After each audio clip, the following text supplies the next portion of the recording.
दिलीप भट्ट साहब, 30 साल से ज़्यादा का लंबा गहरा अनुभव है दिलीप भट्ट साहब का institutional broking, corporate advisory, investment banking, PMS services और भारत के टॉप इक्विटी एक्सपर्ट्स में से भट्ट साहब का नाम शामिल होता है और बाजार की बड़ी गहरी पकड़ और समझ रखते हैं, चाहे वो मैक्रो लेवल पर हो चाहे वो माइक्रो लेवल पर, स्टॉक स्पेसिफिक लेवल पर भी।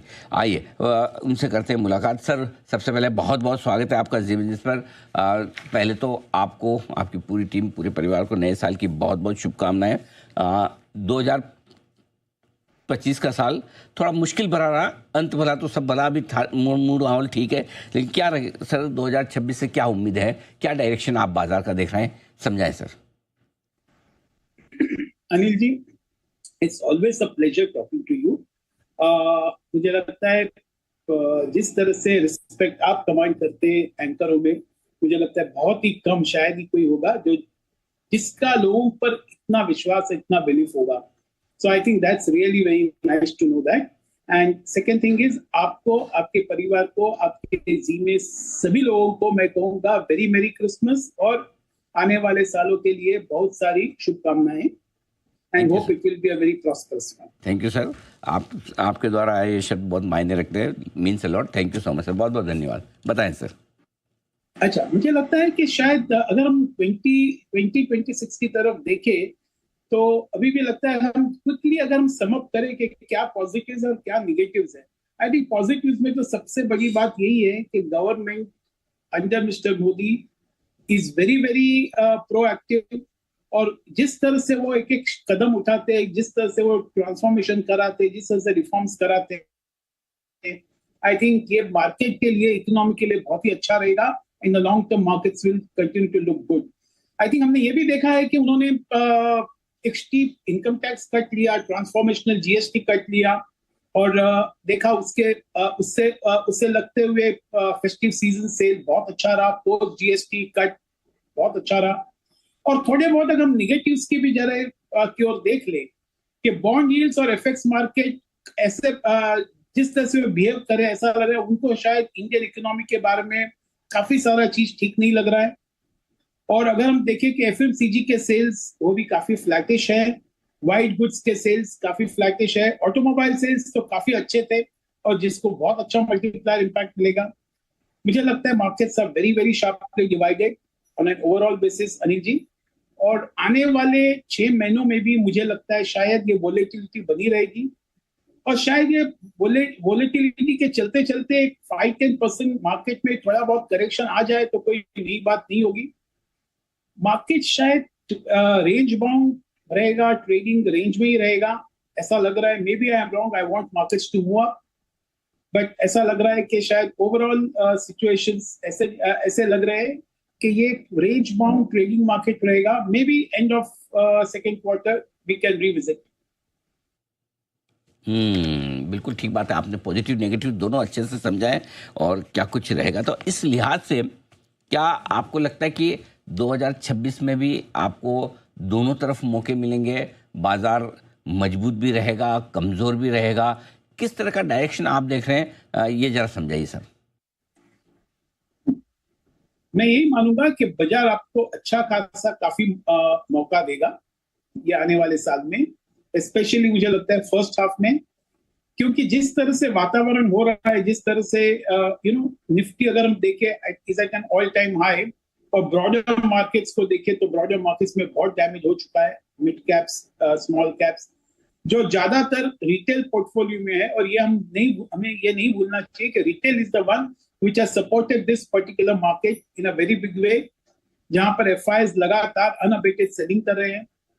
तो मुझे लगता है एक मौका बहुत मिलेगा during the first 6 months itself। जैसे मैंने कहा, एक ट्रेडिंग मार्केट रह सकता है, तो one should not be in a hurry to commit in this market. अगर अपने लेवल पे आते हैं, थोड़ा बहुत करेक्शन में मिलता है तो लेना चाहिए, बिकॉज वैल्यूएशंस सर्टेनली अभी भी बहुत फेवरेबल नहीं है। और अर्निंग्स एक्सपेक्टेशन मुझे लगता है शायद continues to be a challenge. Even next year अगर 15 to 17% आ गया तो मैं बहुत अच्छा मानूंगा। मुझे लगता है शायद ये that may not come out to be true. Maybe the base year will be the lower. So one should be careful. One should wait for an opportunity जो हमारे हिसाब से बहुत मिल सकता है। बिल्कुल, तो मौका आपको दोनों तरफ मिल रहा है इस मार्केट में 2026 में। सर, ये मौके कहाँ मिलेंगे? कौन सी थीम्स आपको लगता है या कौन से स्टॉक्स आपको लगता है जो 2026 के लिहाज से निवेश किए जा सकते हैं?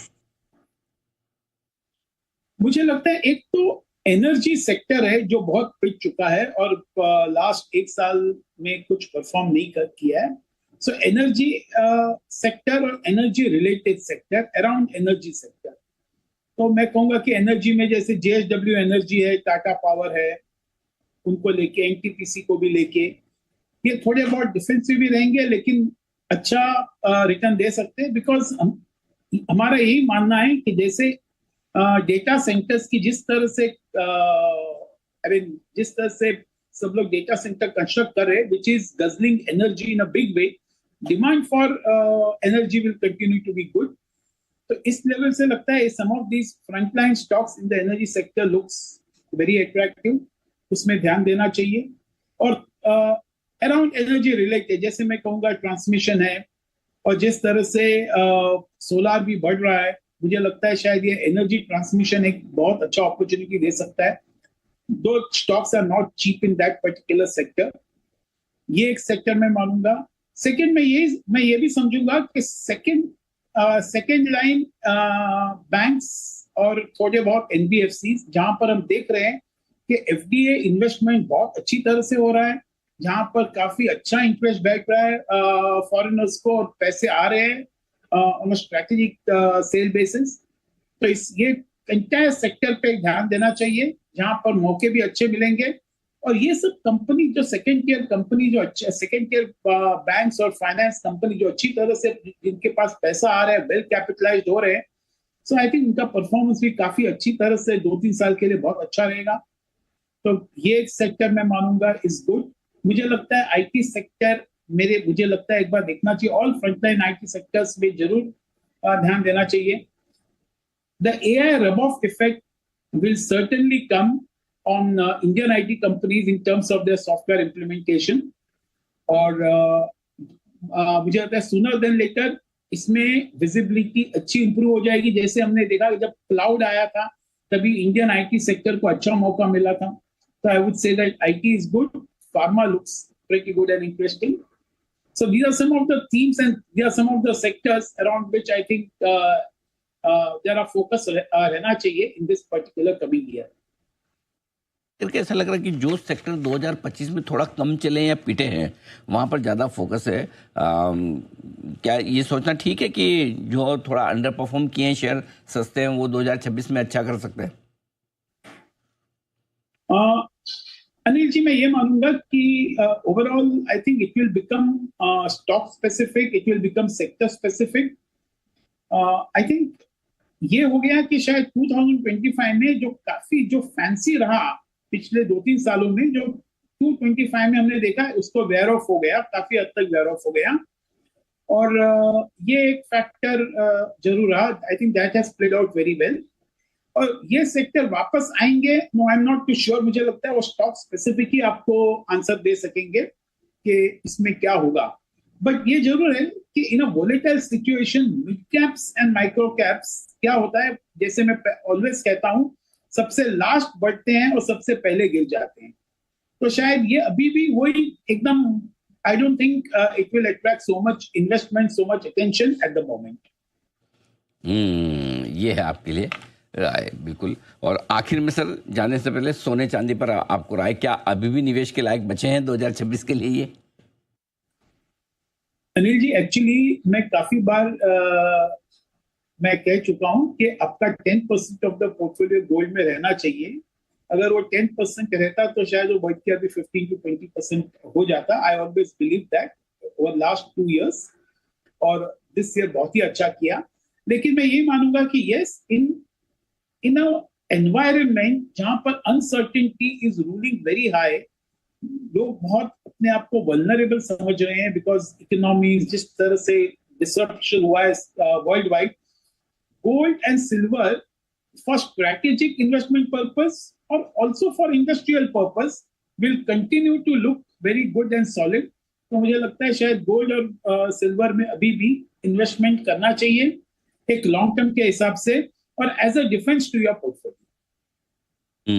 लॉन्ग टर्म के लिहाज से यहाँ पर आप निवेश करें गोल्ड सिल्वर में 10% का पोर्टफोलियो में लोकेशन रहेगा उचित। बहुत बहुत धन्यवाद दिलीप सर आपका समय देने के लिए और विस्तार से बाजार के डायरेक्शन पर बातचीत करने के लिए और इस बीच